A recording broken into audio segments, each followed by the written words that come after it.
Southern California has been destroyed by wildfires. All that's left is this podcast studio.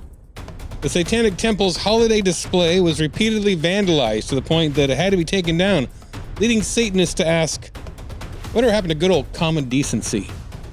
Scientists created a piece of pasta 200 times thinner than a human hair. It's part of Olive Garden's new quickly ending pasta bowl. And it's a final talkdown. Do you feel that rumble in your ear holes? That means they're hungry. Luckily, you've just pressed play on the ribeye steak of audio. This is the Talkdown. It's a final talkdown. All right. We have never nailed an opening like that before. Well, that's true. Here we are. Let's catch down we're here. We're at the final talkdown. This will be our last episode. Yep, we decided. Well, I decided. I don't know. We have other. Well, we enjoy doing this, but we both have a lot of other stuff going on, and we'll talk more. We'll collaborate on something in the future. Yeah. It's not like we're stopping doing stuff. We're just stopping doing this. We'll get into that. But I'm Ethan Nicolle, and I rejected Snoop Dogg from getting a role on the X-Cop TV show. Wow. Actually, it was my brother, but I am like his facilitator, so I didn't stop him. I'm Adam Yenser, and all of my Christmas gifts once got infested with worms. Wow. We'll have to tell those stories in the final subscriber portion. Yes.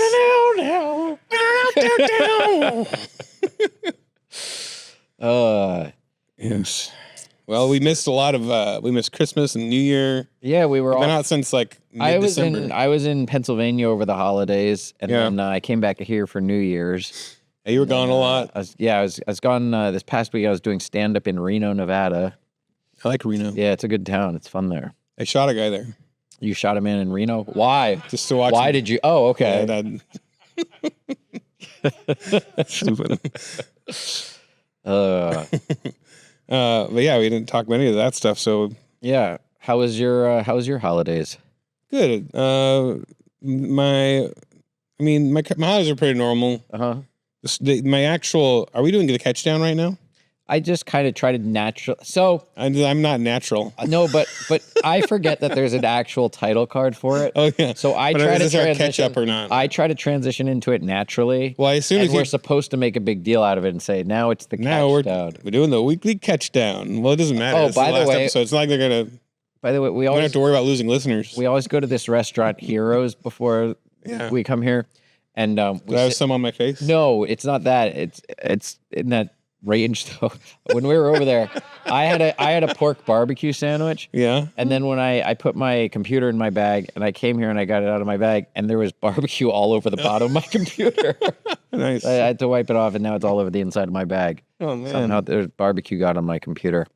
Terrible. Yeah. And now should we do the official catch down? It's the weekly catch down. The last one. It's the final catch down.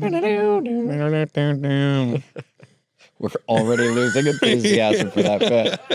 The third time, and we're already tired of it. So yeah, you can go first because it says something about a Christmas gift here. So I had a good Christmas. I was back in Pennsylvania visiting family over Christmas.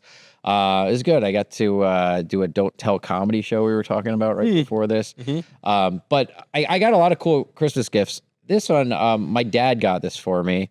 It's very special. I didn't expect this. On the old Conan O'Brien late night show and on his Tonight Show, he had an Eisenhower mug that would sit on his desk. Right. And I didn't know. My dad found one. They're like these vintage Eisenhower mugs from the 1950s, and they're kind of rare and hard to find. And he found one in an online auction because he remembered that Conan had this mug on his desk for years, and he got me the one of the. There's like a limited number of them, but one of these Eisenhower mugs, just like Conan always had his desk on the late night show. So I thought that was very cool. Wow. That's cool. Yeah. I wonder like how long it takes the president to reach like my head is a good mug status. What's interesting, after I got this, I started researching it. It's actually made by a British company, and it was made before he became president when he was like a general, because they made these mugs to like honor American generals from like World War II. Okay. Yeah. Okay. So Do you have any idea? Like, this is original when you got's original. Yes, yeah. Your dad didn't like give up how much he spent on that thing? No, he didn't give up how much he spent on it. It was on an auction. You just checked. I did, yeah. I mean, because I was curious how rare they are, and the price comes up. It's somewhere in like the $200 range or something like that. Okay. Don't break it. Well, I haven't so far. It made the trip out here, and so far it hasn't burned to the ground. For the fires have all been. Matt lives on Eisenhower. That's the street he lives on. Yeah, we'll talk about the fires in a little bit. What's going on in your life with your catch down? Well, I went to this thing called the Oddities and Curiosities Convention. That sounds so much fun. And it's just like all this, like me and my kids were like the only two not goths in the whole place. Really?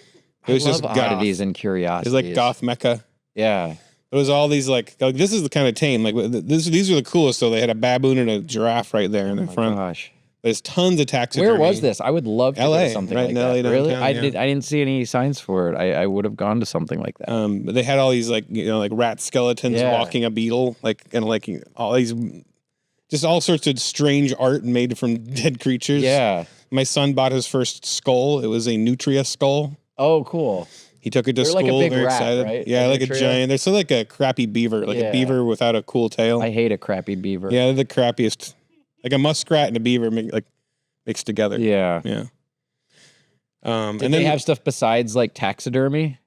Bunch of goth artwork, skulls and stuff like that. Yeah, the skulls strange. Whoever made this Little Shop of Horrors thing behind us. Yeah, there's a guy that had shelves. It might have been the same guy because they had a bunch of these. So like some cool art.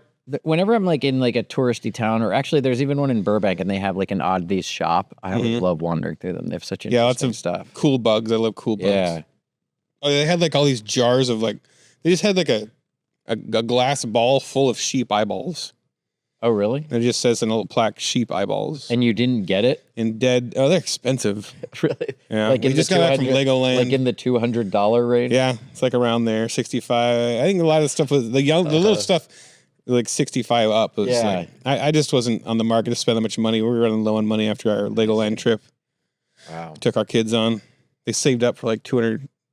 I made them each. Well, I didn't make them. I just said, if you guys want to go to Legoland, it was like sort of a point system of them doing good stuff, like Eliza practicing her violin and Calvin being good at school and something like that. He had been called to principal's office and stuff. Yeah. So they both earned $250 each. Wow. To contribute to their hotel stay and ticket. That would have been enough to get sheep eyeballs and another gift. Yeah, they could have got sheep eyeballs, but Eliza was not really into the sheep eyeballs. Oh, okay. Anyway, the other thing is, these crazy record winds we've been having. Oh, yeah. Well, they blew my fence down. So the winds, that's what spawned all these fires and spread that. Well, the fires ignite, but then it spreads them. That's why they spread so rapidly. But it's crazy how illegal immigrants starting the fires. Yes, and homeless people. Ugh. And illegal homeless people. And then it's the winds that spread them, but it's also the failed ineptitude of our leaders that allows that we were not prepared for. It's hair gel pollution from Gavin Newsom. Empty reservoirs. Have you seen like the back and forth? Because I saw. So first, like Trump, like they got no water, they're mismanaging. And then there's another message that comes back, and like everything Trump is saying is lying. We have all kinds of water. We got water everywhere. And then I saw the video of the guy going up to the reservoir. Yes. It's completely empty. And it was empty. It was empty the whole time. Yeah, it's been empty the whole time. Yep. And then I saw an interview with Gavin Newsom asking him about that. He's like, well, that's why I've started an investigation into that. So then why'd you tell everybody that there was water? That's what Karen Bass is. Oh, we're going to start an inquiry into what went wrong. It's like you guys weren't prepared. She said that she was not going to like leave the country or something during her time in office. And then she left to go to Ghana. When it was like a few days before they started, when they already predicted that there was going to be, now you don't know if there's going to be fires, but they knew that it was going to be like the worst windstorm in 10 years or something out here. And she left. She should have gone to Hira. Here. All right, I got it. All right. But this is what happened to your fence in the winds here? Yeah, that picture is my fence. So me and my Chinese neighbors, we're splitting it up. So they're like, we'll fix 2 panels, you fix 2 panels. Oh, okay. That's how we're doing it, because it's a shared fence. Uh-huh.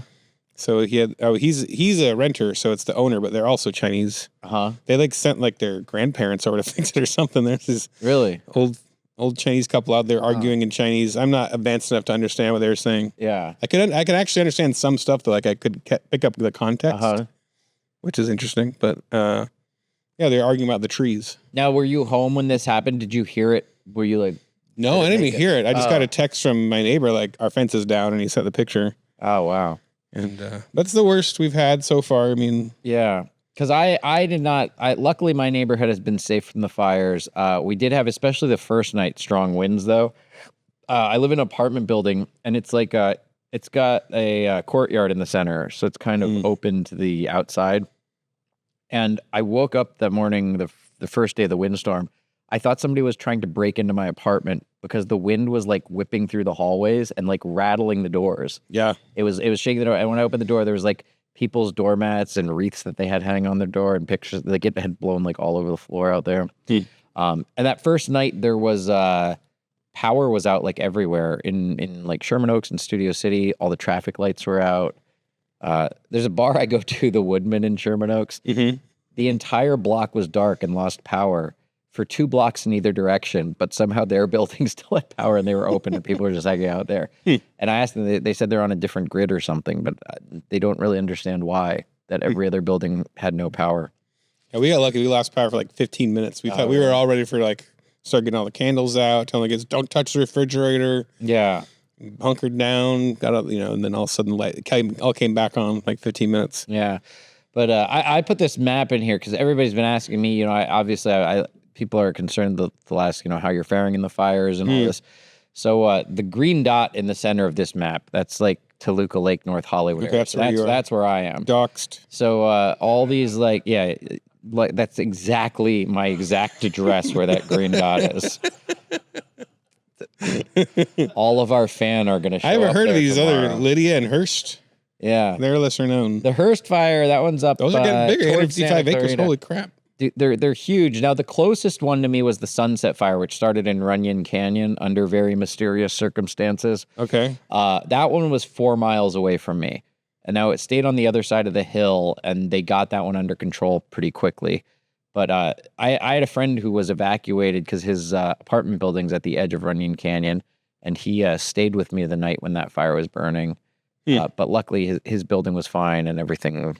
That one is out. But yeah, there's these, the Palisades one is still burning. That's the one that's burning all the famous people houses. That's the one that's destroyed like 10,000 structures or something like that. I heard cars count as structures. Cars do? Really? I heard that. It's not just, I heard that. Interesting. What I will say, it is like, this is absolutely like tragic fire. I've lived out here for coming up on 16 years, and every year there's fires, and every now and then you hear about homes being destroyed. Yeah, usually like a couple on the edge you get it though. It's not usually like full sometimes, neighborhoods. And it's always tragic, when anyone loses their home, but usually it's a few and they get the fire under control. I've never known anyone personally that's lost a house in any of these fires. So far this week, I know 7 people personally that have lost their homes. Yeah, it's just. Are you like name dropping all the famous people you know? No, because they're not famous. I mean, that's the thing. There's like famous Mark people. Hamill. No, there's James Woods. There's famous people, but there's a lot of people that are just normal, especially the Eaton fire. That are just regular rich people. No famous. Yeah, that's like, I think Dennis Prager lives up there, the Eaton fire. Is he okay? And we checked on Dennis Prager. But it's he's in the hospital still from his fall, isn't he? Oh, really? Is he? I don't know. He's been in the hospital for a while from a fall. That's good. He avoided the fire. I hope his tortoises are okay. He's got tortoises. He has tortoises? He talks about that now and then. I think, or maybe somebody said that. Interesting. Just into Dennis Prager fun facts. Yeah. I'm not going to get into the Dennis Prager story now, but I've probably told that on here before. Oh, from when he was on the B? Yeah, and then he got mad because we published a Oh, yeah, and you tried to hide him. Yeah. I remember. You can look through our archives for that story. Yeah, we now will have a library of work you can enjoy. The classics of the talkdown. But of course that is, with all the information that's coming out of the fire, there's also disinformation, these fake AI a hurricane of it. So a friend of mine, a lot of people shared this picture. It's like a burnt, charred Oscar laying in the dirt. And a bunch of people shared this picture claiming it was Robert Redford's Oscar. Okay. And their only evidence of this was that a random Facebook profile page by the name of Bob Redford with a few pictures of him on it posted this with like no comment. Oh my God. And then like thousands of people shared it saying it was Robert Redford's home. Now, I had a friend that shared this, and what I don't understand with the prevalence of AI now, people don't seem to have like a BS detector anymore. Like when I see something like that, it's a very jarring image if it was real, and you'd think it would be all over the media. But these people see this, and it's just coming from some obscure social media account, and then they all share it as if it's fact. Right. And I don't know why people aren't a little more have a little more skepticism to start with. And then there was also this pictures like this. This is one of them, but there were a lot of these fake AI photos of the Hollywood sign burning. Right. With the 2 Ds apparently in this one. There's 2 Ds. Yeah. That gained a D. But yes, instead of the letters, they lost the L and the Y, but they grew a D. But there's been a lot of there's these like overhead, AI like photos. aerial pictures where it's like just a crazy inferno. Yeah. But it looks like it's out of a movie. And again, when people share this stuff, you would think immediately if the Hollywood sign were burning, there'd be live footage of it on every news channel. Yeah, that'd be big. It wouldn't be like, oh, this random troll Or if it gained a account D. Yes. It's a miracle. The sign gained a D. Hopefully the other 10,000 structures will grow back as well. But yeah, I had a friend on Facebook who made fun of people who fell for the Hollywood sign AI photo, and then he shared the Robert Redford first Oscar. We're probably all going to fall victim to AI sooner or later. And that's what scares me about it is I feel like it will definitely rapidly get to the point where you won't be able to tell the difference. But I feel like so far it always feels like a little off or odd. Like there's always. Something I've seen that seems pictures a little that definitely I don't see how you could tell. Really? But I don't see what they'd have the use. A lot of it's context. And yeah. I don't know if do they have like software you can like check it yet? They do have some programs that will analyze if a photo was created by AI, but I'm sure it's like a percentage, right? Yeah, what percent it's probably fake, but I'm sure the AI programs will get better at avoiding that and looking more real at the pixel level or whatever. The Hollywood side looks like the Roadrunner ran by. Yeah, it's real fast. Like the trail of fire. Yeah. Not a good sound effect. All right, well, we got some, is that all we got on the fires? I think so. Oh, the other thing about the windstorms. Yeah. Right behind where I sit in my man cave, which is also where I work all day, and at night I have cigars and watch TV, and it's my spot. There's a tree directly behind me. I've always been a bit scared of those giant winds, because I think it's a small redwood. It's like a very big tree. I've always been nervous about it, but now their fence blew down. I actually got to go over and see the bottom of it, and it's like it's coming out of the ground. Like the roots are like up and visible all over the place. Really? There's big old roots and stuff. So while I was talking to the landlord, I mentioned that. They said they're going to cut it down. I don't know. So we'll see. I might die from a tree. I'm pretty stubborn about my spot. I really like sitting there. Wow. Tree removal is expensive. That reminds me of another story from over Christmas. So my parents are looking to have this tree removed. When I was a little kid, me and I have 2 younger brothers. Each year that one of us was born, our family, we always got a live Christmas tree, like a cut one, a real one, I should say. But the years that each of me and my brothers were born, they got an actual live one with the roots on it, and then they planted it in the yard afterwards. And so my first Christmas tree, which started off as like a 5-foot Christmas tree, is now like 40 or 50. It's a huge tree in the front yard, and it's enormous, and it's getting old, and it's like within striking distance of the house if it blows over. So it's a huge tree now. My parents, they're worried about it in an ice storm or a windstorm falling over, and they're talking about getting a tree removal service, but it's expensive. And I'm like, yeah, I see that every time I come home, and I'm worried about it falling on the house. And I go, you guys better get it removed, because I would have to live with the fact that my first Christmas tree killed my parents if it fell over in the house. At least you saved us some money. If it falls on the house and kills them, I'd be like, my first Christmas tree killed you guys. You'd be like that girl in Gremlins as the horror. Why do you hate Christmas so much? Yeah. Remember that? Like, I never saw Gremlins. I was just laughing to humor you. There's a random part in Gremlins. It makes no sense. Oh, okay. Because it's a Christmas movie. Okay. And he's on this date. This girl is the love interest. And he's like, why you hate Christmas so much anyway? And like, she's just like really always kind of gets so goth about Christmas. Yeah. She's like, tells this random story that has nothing to do with the rest of the movie at all. Really?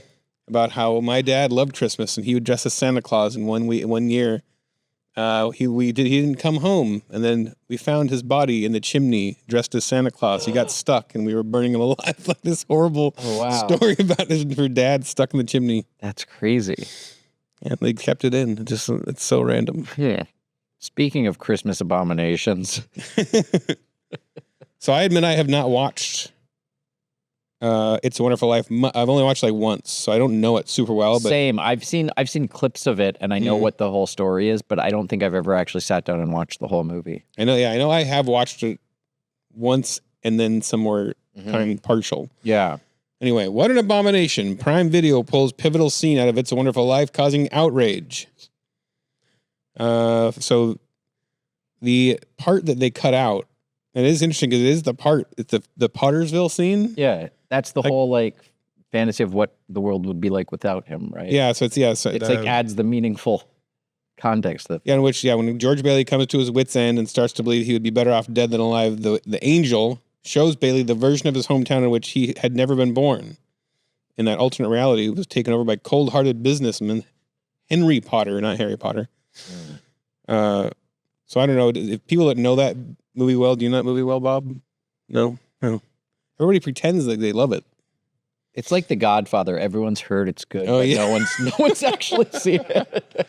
I know the first time I watched it randomly, I watched it on New Year's Eve with Doug Staples' family. He loves that movie. He watches it every year. It just so happened that they timed out because there's the famous scene in the movie when the clock strikes 12 at midnight in New Year's Eve. I think it was New Year's Eve. It's midnight in the movie, and their clocks all struck midnight at the exact same time. Wow. It just happened, and it was New Year's Eve there. So all of a sudden, the cheering in the movie went along with the cheering all around us in the city because it was beautiful. Like in Glendale. It's crazy. A lot of these stories just came straight from our listeners. I'm just taking it's your fault. No. Whatever these stories are. The thing is with this one, are we going to the Satanic Temple, or are we going? I was going to talk about this. Still in the okay. I don't know. I don't see the context here. I think it was bad that they eliminated the scene, but I heard the reason was something about like copyright issues or something with. I don't know if it was like Harry Potter music or some like there was some reason. Like I don't think it was removed for right. Like they weren't trying to, I think, censor it or something. They weren't trying to. It wasn't Lord of the Rings motivated by bad intentions. Yeah, but it's still kind of silly to show that movie without. It's still a good context. Sensational headline. Yeah. All right, well, let's go on to other Christmas news. The Satanic Temple's holiday display in Concord was removed after further vandalism. So they just keep getting vandalized. Oh man! So I guess it's like some kind of big goat guy. Baphomet, right? Baphomet. The weird goat creature. A Baphomet. That's what you put outside your shower. Yes. We should sell canceled news merch. It's or not canceled. What is this show? The talkdown. The talkdown. That's my other show. Talk down pillow. We should sell talkdown merch. The Baphomet. Taco down. Taco shells. Yeah, Baphomet. Baphomet? The Baphomet. So what do you think of, is Church of Satan a real religion?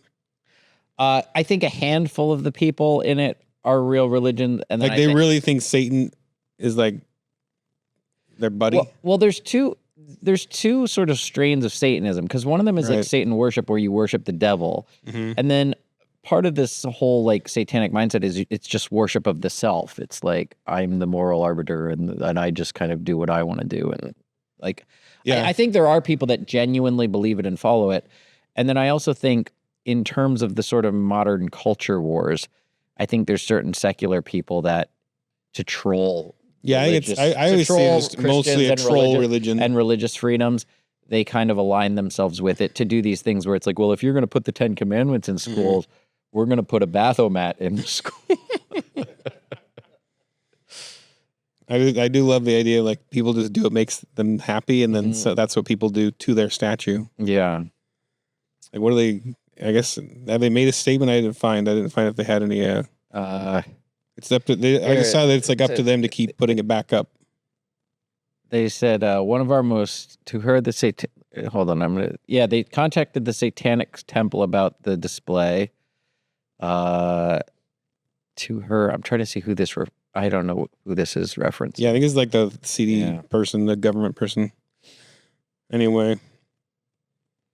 Did they find who vandalized the Satanic Temple? I don't know. It was like a little baby that jumped out of a manger. Because if it's like a homeless person or an illegal immigrant, they're going to be in a dilemma. They have to. Their two interests of the left will come into conflict. So are those Baphomet's legs in the picture? Is it female? No, Baphomet is like I'm trying to see it's a nice picture here. Fairly nice leg. I feel like it's usually like this seated goat making these like weird. I see the goat mask. Symbolic gestures with its holding hands. the apple. So it's like kind of like a goat, but a snake at the same time. See, it usually looks like this. So kind of like Krampus. Yes, it's very Krampus looking. Looks like Krampus. You guys can't see the pictures, but it does. It looks like a imagine Krampus. Okay. Krampus would make more sense for a holiday display than Baphomet. That's true. They should have just called it Krampus. He'd get more support, I think. They should have just called it Krampus and then after the fact be like, we got you. It was Baphomet the whole time. All right. Here's some other spiritual news. Yeah. The Pope goes electric with the first electric vehicle Pope-mobile from Mercedes-Benz. Pope Francis received the first all-electric purpose-built Mercedes-Benz Pope-mobile. The Pope-mobile features a heated elevated seat and a grab bar for balance when standing. It doesn't look like that will be a problem for him. It doesn't look like he's prepared to do much standing right now. I love that it has extra headspace for that hat. Yes, exactly. Legitimately. Yeah. It says Mercedes-Benz collaborated with the Vatican for approximately a year on the vehicle. Now, do you think that, to be fair, the Church of Satan is going to make them make Baphomet an electric vehicle? Baphomet's EV. You have to. Oh, yeah. You have to be fair to all the religions. They're free to do it with their church's income. But yeah, it's a pretty high-tech looking Pope mobile. So they really call it the Pope mobile? That's what it's always been called. Does he say to the Pope mobile? I think so. And they play theme music as they roll him in his wheelchair. Now, he's got, I don't know if it works this way in Italy, but like here, the electric vehicle charging stations are like close to the door and the handicap spots are close to the door. So if he's handicapped and has an EV, he's going to get to park right next to the mall. Well, the EV spots are all taken up all the time. Yeah. I don't know. The only thing that I thought when I saw this, literally the only joke I had in my head was, I wish they could make a poop mobile. That's all I got. It's really good use. Just add an O and take away an E, like AI would do. Yes, it would grow an extra O, like how the Hollywood sign grew an extra D. South Korea is in the news. This man was found guilty of trying to deliberately gain weight to avoid mandatory military service. That'd be crazy if that worked in America. Like, that it works. It does work. Mm-hmm. I mean, if you actually got in trouble, because he actually got like prison time, I think. It says a South Korean man was convicted of evading military service by becoming too obese to fight, as stated by the ruling of a Seoul court. Who decides too obese to fight? Like, at what? There's got to be a limit somewhere. At what weight? Right. You're like, you can't fight. You're not fighting weight. You're just. You look like Kim Jong-un, the North Korean. Can he work a drone or something? I mean, yeah. The 26-year-old consumed high-calorie foods and avoided physically demanding jobs to gain weight, according to the judge's statement. A friend was also convicted for helping him with a high-calorie meal plan, and he intends to fulfill his military duties sincerely. He's convicted for like aiding and abetting because he helped his friend get fat. That's so strange. He put on more than 44 pounds. Wow. He received sentencing. Oh, yeah, I guess all able-bodied men are required to serve in the military for at least 18 months, according to it. Now, what's interesting is the picture here with this article. It says it says South Korea's mandatory military service for representational purposes only. Now, how does He's that not make, in that photo. But how does that make this guy feel who is in the photo? And they found their fattest guy. We need a picture of someone who's too fat to serve. Let's use this guy. And he's not fat. Everyone thinks that's him. Yeah. Everybody's going to think he's the guy. Anyway, I don't know how they got, like, how do they catch wind of this? Did he gloat about it on the internet? I don't know how the government would find out that because like, how do they decide between him and a guy who's like, just happens to be fat? They go, wait, you weighed in 6 months ago. True. And you weren't fat. Why is it not okay for someone who's just naturally too fat to? Maybe this is all answered if we read the news story. I don't know. We usually read headlines and then judge our entire opinion based just on the headline. I think that's what podcasts are like. You just read the headline and then you just talk about how could this have happened? Yeah, you didn't read it, but the answers are always within. You guys can check it out. For more answers. The links are in the show notes. They might be. I might get lazy on this one. This is our final episode, so we really have to work hard to phone it in. Yeah. Here's another story. United Airlines business class passenger urinates on stranger midway through long haul flight before begging him not to press charges. I started like cutting parts of this to put in. I put just read it. This one, it's funny. We were just talking about skimming the articles, and now this is the one you want to read and dive into. Yeah, I feel like we have sort of like a series of articles. We have people peeing on planes. Yeah, right? At least a couple. I think. It's a frequent theme on here. Urine of some sort. Pee on a plane, especially. Urine in a place urine's not supposed to be. Yeah, we should have created like a bumper for like you're in for a story or something like that. Okay. A business class passenger. These are fancy. You came up with that. You're in for a real story. Good you came up with that 20 minutes before our show. Our show ends forever. End.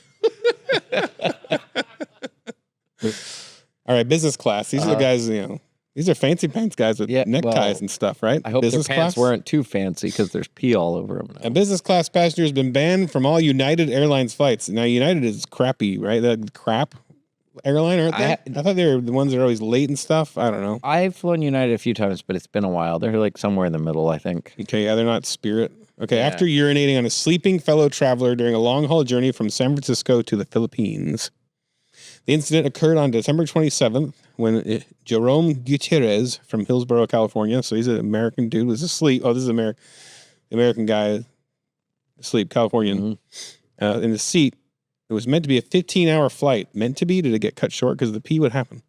Gutierrez woke up to find himself soaked from the stomach down in another man's urine for hours. So disgusting. Now, did he just wake up and lie? Like he actually peed while he was sleeping, and he's like, "Hey, this guy peed all over me. Somebody peed my pants." Somebody peed right around the area where I would have peed myself. Yeah, the very spot. I was on a like an after school club thing. It was during the weekend though. It was like a Saturday. It's called Saturday Academy. And we were, marine biology, studying tide pools. You go out there and check out the tide pools, the sea anemones, and the hermit crabs. I peed my pants. I was like 9. I just had trouble peeing pants. I really did. And I got the brilliant idea. I just threw myself into a tide pool. Yeah. And then I just said, I fell in the tide pool. Nice. Smart. Super smart. If only there had been a tide pool near this guy. Yeah. The story gets weirder, though. He was asleep. He was asleep and buckled in and was surprised when he looked at the man and thought he was dreaming, his stepdaughter Nicolle Cornell said, which I don't know if she was there or she just heard the story from him. The perpetrator, who was reportedly a complete stranger, had chosen to relieve himself directly onto the sleeping passenger rather than using the aircraft facilities. That's what I'm trying to figure out. Like, why? There has to be some other motive. That's why I want to go deeper. I got there and I was like, I'm just going to read this on the show. It's unfolding. Flight attendants provided Gutierrez with pajamas to change into. Is that the real way to spell pajamas? P-Y? I always spell it with an A, but pajamas, apparently that's acceptable. This is Britain, so maybe that's one of those things like color or favor. Yeah. With, they spell things wrong over there. So they have spare pajamas on the airplane? Wow. For peed on people.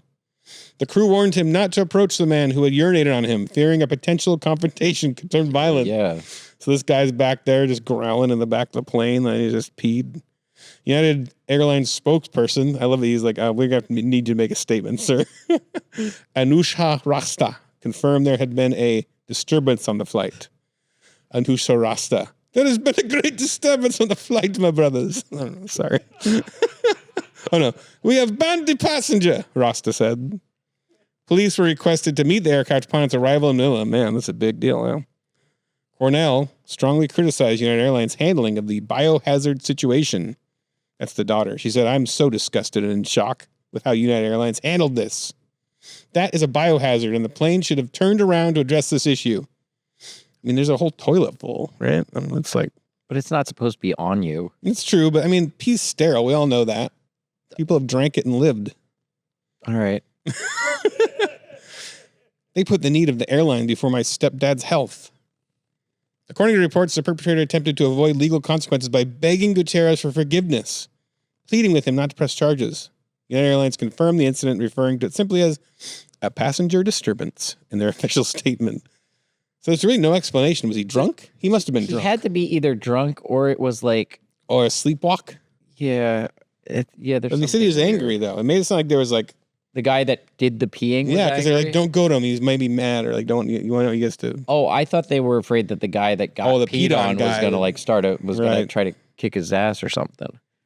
Like they got in some kind of like little fight Yeah. over like the armrest or something. Yeah, And then one guy I'm fell sure it asleep and the wasn't- other guy peed in I'm his sure it belly wasn't button. like a polite, excuse me, Yeah. why did you pee on me? I think there was probably some anger behind it. That's disgusting. That's really gross. Yeah. Welp. Never know what could happen on an airplane. Yeah. On to our next biohazard story. Oh, yeah. I don't got a lot to say about this one, but Rochester men die after fertilizing marijuana plants with bat feces. By the way, most of these stories came from Thomas Moore and Caleb AC. Thanks, guys. Viewer submitted stories. So yeah, very faithful user submitters. Nice. They submit user submitters, submitting user story guys. Pretty much all these are from both of those guys. I don't know which one's which. I could go back and check, but thank you guys both so much for basically coming up with the whole show today. Anyway, they died of bat feces. What's in bat feces that you can't use it as fertilizer? You can. As far as I know, it's supposedly really good fertilizer. Oh, really? I heard this story about this guy that like his whole thing, like he'd climb into a cave in some third world country, I think like South America or something. And he'd get this like really, like he was really skinny. So you get this like crazy hole and find this bat guano deep in the cave. And then you get this big sack and get it out. And that's how you make all this money. Because it sells for it's like really money, nice. Right? Yeah, it's supposed to be like really good fertilizer. But he like got stuck in a crack in there, and luckily his son found him. He had been in there for 4 days. I just saw a YouTube video about it. Oh, it says doctors eventually determined he was suffering from a histoplasmosis infection, a type of pneumonia caused by breathing in spores of histoplasmosis. So there's some sort of like fungus or something in the bat feces that they inhaled spores from. It is likely that during the fertilization process, the men breathed in harmful fungus spores released by the guano, leaving them both with pneumonia. Well, how did Batman never get that if he lived in that cave with all the bats? Explains why he's so scared of bats. It's funny though. Batman, like this rich, manly guy that can like fight like a ninja. Yeah. And, like, he's this strong, just got this fear of bats. I like flying mice. It's just like a feminine thing. Does he scream when they enter the room?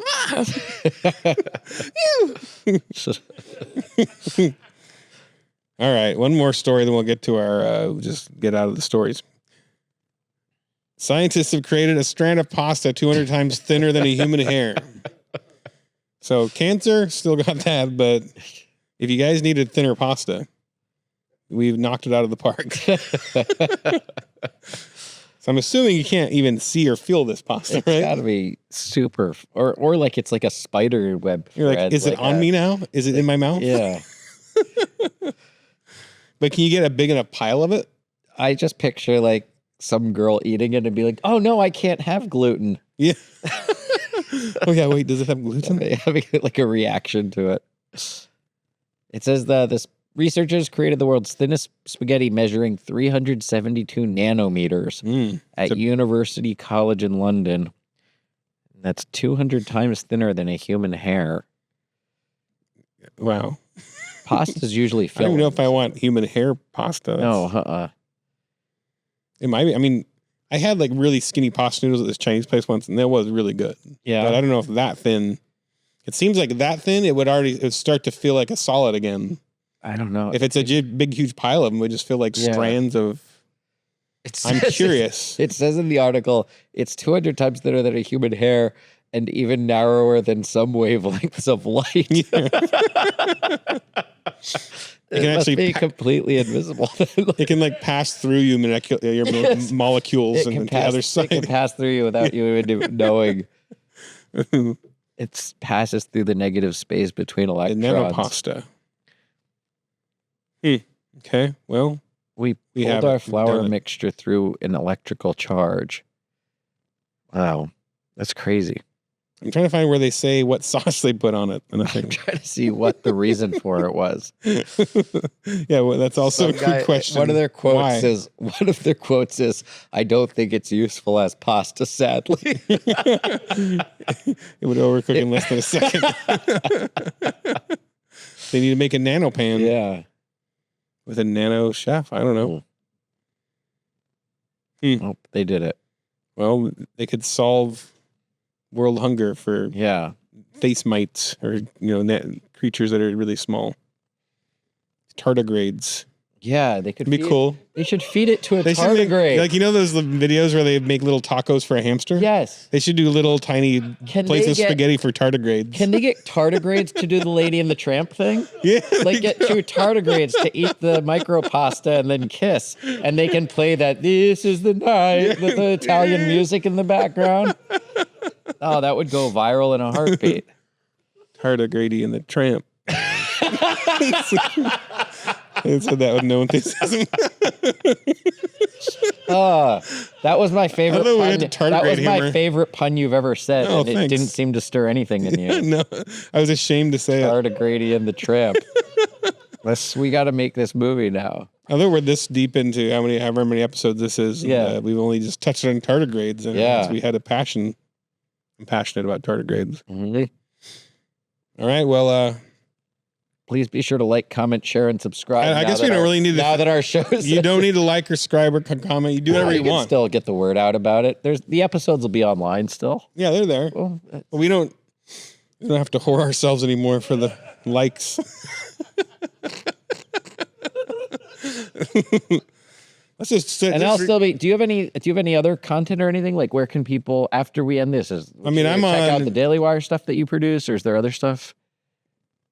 If you want to watch Chip Chilla, be my guest. Yeah. It's made for children. Check out Chip Chilla. And then I have my other channel. It's under my name, Adam Yenser. I have the canceled news on there. So if you want to keep just find me on X at AXCOP, AXECOP. That's where you're going to follow me. That's the best place to keep track of what I'm doing. Or if you want me, my Patreon is kind of touch and go and not go. I do stuff and I don't do stuff for a while. It's up to you. It's you could pay. I basically said you can pay whatever you want. So, but it is sort of my most inner circle. So.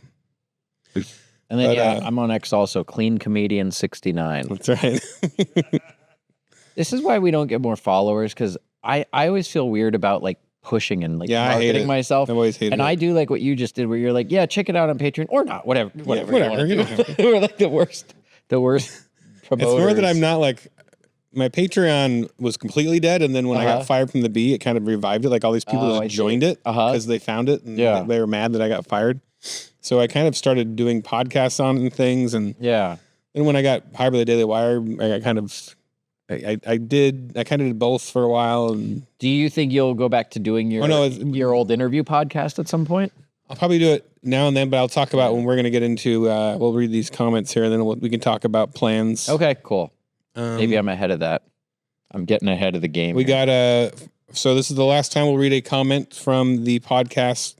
Hey, from YouTube. This is from YouTube. Legolas on the Shelf 3587.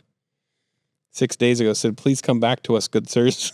Because we were off over the holidays. Yes. We were gone for a few weeks. Well, you got your wish. We're back. We came back. We're going to be gone again. Yeah. Got your wish and your nightmare. Yeah. And then we got one other one. We got this is our Apple Podcast review. This is from Dang It Kyle. It's good. 5 stars. Seems like the kind of podcast that will not get too big for its britches and destroy itself while branching into better things once you've decided it's the best podcast of all time. Nostalgic callbacks like the cackling Patty and the occasional G.K. Chesterton reference make me feel like I've come home again. I do miss that Kyle guy who is obsessed with Lord of the Rings, though. Well, it's certainly not going to get too big for its britches. Not, yeah, it's definitely not. It's you never know. No. It could suddenly become a cult classic. That's true. It's going to find its could go big in Japan. Its footings after. Yeah. I'd say it's probably going to top out after we die. 1.29K subscribers. I think after we die, there'll be this sudden viral moment for the episodes. That'll be huge. My kids will inherit all this money. Be great. All right, well, that's it. This is the talk down. Yep. And anyway, I mean, I don't know if I like how much of an explanation even needs, but I think that we set out to give it a shot and give it the old college try. Yeah. I think that for me, when we started this podcast, I mean, I work on a salary at the Daily Wire. They give me work to do and I get it done, and it's not an hourly thing. So for a good amount of time there, I was getting work, but like it wasn't a full day's work regularly. So like I could kind of fit stuff in like this. Mm-hmm. Almost as soon as we started doing this, it changed, especially in the last like 3 months. So it just, my circumstances changed. I think that, your schedule gets crazy and doesn't get crazy. My schedule is very irregular. You know, when I'm in town, it's fun to come and do this. But when I'm on the road for stand-up, if that's in the middle of the week, then we wind up missing a week if I do, a cruise gig, or if I have 2 weeks in a row that I'm working. There's a lot of time in between it. So we've enjoyed doing it. It's just a lot. Yeah, it's to fun. Keep up with our schedules that we have right now. Yeah, every single week, a long drive you do. And then Matt setting this whole thing up. Matt's been great. How much work goes in to this set. Yeah. He sets it up and tears it down every week. So it's just a lot. And then also, I think for me, a thing like this can't succeed without somebody who's just gung-ho on social media and posting, regularly posting, editing short videos, looking into what algorithms and what, I'm completely illiterate at that. Yeah, I hate the algorithm stuff. It's awful. And also I just don't have time. I just can't do it. Yeah. And we don't have anybody to do it. And it's not, so I just think that like there's certain levels of consistency a show like this needs to work, and there's just where it's not really capable of it in the current state of our lives. Yeah. It's fun. I do enjoy. It was always my favorite part of the Babylon Bee podcast. Well, maybe not. I enjoyed interviewing the most, I think. Mm-hmm. I loved interviewing, but I really loved doing ridiculous news stories. Yeah. It's definitely fun to discuss them. It's more fun to me than getting into the politics or the news. Just finding the weirdest, stupidest stories of the week. and it's fun to talk. So I actually don't plan on stopping podcasting. Cool. I've been playing around with. I fantasized for a long time about doing a G.K. Chesterton podcast. Mm. So something that's really, because I think that's the thing. Is that something you're interested in? Yeah, clearly. But what is that a topic that fascinates you? Well, at our Chesterton group, we have a guy there named Michael Grumbine. Yes, he was on our show. Yeah. That's right. Yeah, he's been on my Patreon show. The dude is brilliant when it comes to he basically. I mean, he wasn't part of the original group, but as soon as he came, he changed it. He's like the godfather of our group. And he outshined everyone else. I'm trying to get the joke. Oh, no, there was no joke. Oh. I was just curious. I was just outshined? No, I was just curious if he outshined everyone else. Like he what? I don't know why I think you're like I'm not making a joke. So the new guy showed up and he was like, well, it's not a contest. He outshined, but he was like... Because it's really just, we just read out loud a chapter. And then better than the rest of you. Yeah. Then why didn't you fire him right away? Okay. So there was no joke in there. Subtext. Anyway. So I want to make a companion podcast to Reading Chesterton. So we'll have an episode for as many essays as we can do, or chapters. So I think we'd start out doing orthodoxy because that's where everybody goes. We'll do an episode or possibly 2, because chapters are long for each chapter, and do a discussion. I'll do some special episodes where I bring a guest on with Michael and me, who's goes over their favorite essay. But we might even have audio of if you want to listen to the audio of it, like audiobook style on it, and then our discussion after. But anyway, so it's not going to be as humorous. I think there's lots of humor in Chesterton, and I will try to be dumb and idiotic because Michael's the smart guy. Something tells me you'll find a way to work. I'll find a way to work some really dumb poop jokes into it. Yeah.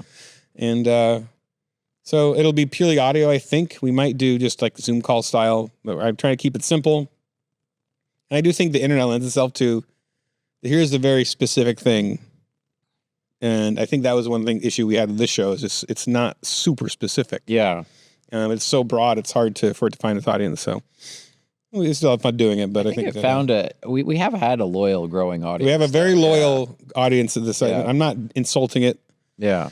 It's just that that's not the reason I'm quitting doing it. Yeah. And it's not really the reason I'm doing Chesterton. I just make that comment is, I don't know if for one thing, any success, when I made my Chesterton book, I was shocked at how well it did. Yeah. That's crazy. And a lot of people are interested in that. So I think that's a good idea. And there's not a lot of resources. Now, you said it's going to be mostly audio. Will that be available for people on podcast channels, or will you post the audio on YouTube also? Yeah, we'll do it totally all the normal. Cool. Yeah, YouTube, all that stuff. It's not for sure yet. Me and Michael have been talking about doing it, but that's the next podcast type thing I would like to do. Awesome. Yeah. Well, how about you? Got any plans? I'm I'll be your on normal tour, stuff. Be on tour constantly for stand up. Yeah, my next dates, I'm going to be in JP's in Gilbert, Arizona, January 31st and February 1st. And then I'm doing some cruise ship gigs in March, and then at the end of March, the last week, I'll be at Harvey's in Lake Tahoe, one of the casinos that's on the lake there. And then I have my other... That's not a guy's house. And then, it just all ends up at some guy named Harvey's in Lake Tahoe. It's just in his living room. Don't tell comedy. And then I'll be doing my own my canceled news show, the sort of news satire show I do over on my YouTube channel, which just crossed 10,000 subscribers. So that was nice. That's hard earned, right? Growing good lately. Yeah, good job. And I'll probably be over time. I just moved that. I had been shooting in my living room. I moved that to a more professional looking podcast studio, and then I'm hoping over time to incorporate some more comedy segments and maybe some sketches into that show. Do you get like a more photogenic host or anything? You and I may be, no, we're just stuck with the one we got. You and I may be collaborating on some sketches and stuff too in the future. So. Yeah, you talked about it. We'll see, yeah. You sparing no expense. Yes. So that's where we're at with this. And it was fun. It's been a fun ride. Yeah. It was funny because I didn't really realize it before we started doing it, that like me and you hadn't really hung out that much. Yeah. We knew each other from working together. We worked here at the B, but it was a little different than being like partners on something. Yes, exactly. Yeah. And I found out there's certain things that, that you might get upset about. Well, yeah. That's what certain words. This should be pronunciations. Oh gosh, we're not going back to this. If you bring that we learned a lot about each other. If you bring that up, I'm going to quit the show and never do another episode. That's how mad I'll be. I will, like, if we didn't prepare this, but if we had like our top 10 moments. You did prepare it. It's like 2 slides away. I didn't do that. Definitely. Somebody prepared it. I've seen it the whole time. It's not like I didn't see that in there. That's for downtime. Don't give away free stuff to the non-subscribers. All right. But anyway. But I didn't do that. But if we did like a countdown of our favorite moments from making this show, that would be in there for me. The Mario meltdown. Oh, I'm trying to think what all my favorite moments were. I'm trying to think if there's any other ones. Let me think. I liked when we had Kira on as a co-host, and then she filled in for me one time, right, when I wasn't here. Mm-hmm. Yeah, she was on at least twice. Yeah. Kellen episode. Erskine was great. Awesome. I love talking to him. Yeah. Trying to think what else. Gavin. Doing the Gavin. Yep. Gavin's just such a wonderful person. We did it.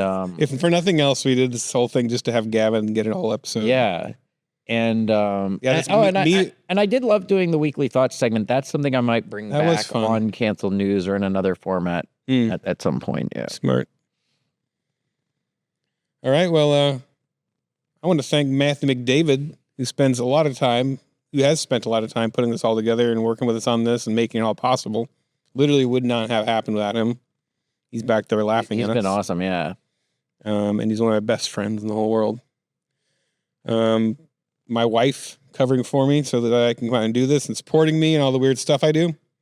Everyone who helped out, editing notes along the way. We got Johnny Tutts, Daniel, Don, Caleb, Thomas J. Moore, people finding stories. I think there's more, but Thomas J. Moore and more. Austin Robertson, the voice of the talkdown. I love Austin. Yeah. I love having an excuse to use his voice. He is great. And of course, thank you to viewers like you who made this show possible. All right. Goodbye forever. Goodbye. The Talkdown is filmed in a dark room in front of a couple of fake plants. For more information or to become a subscriber, go to thetalkdown.com.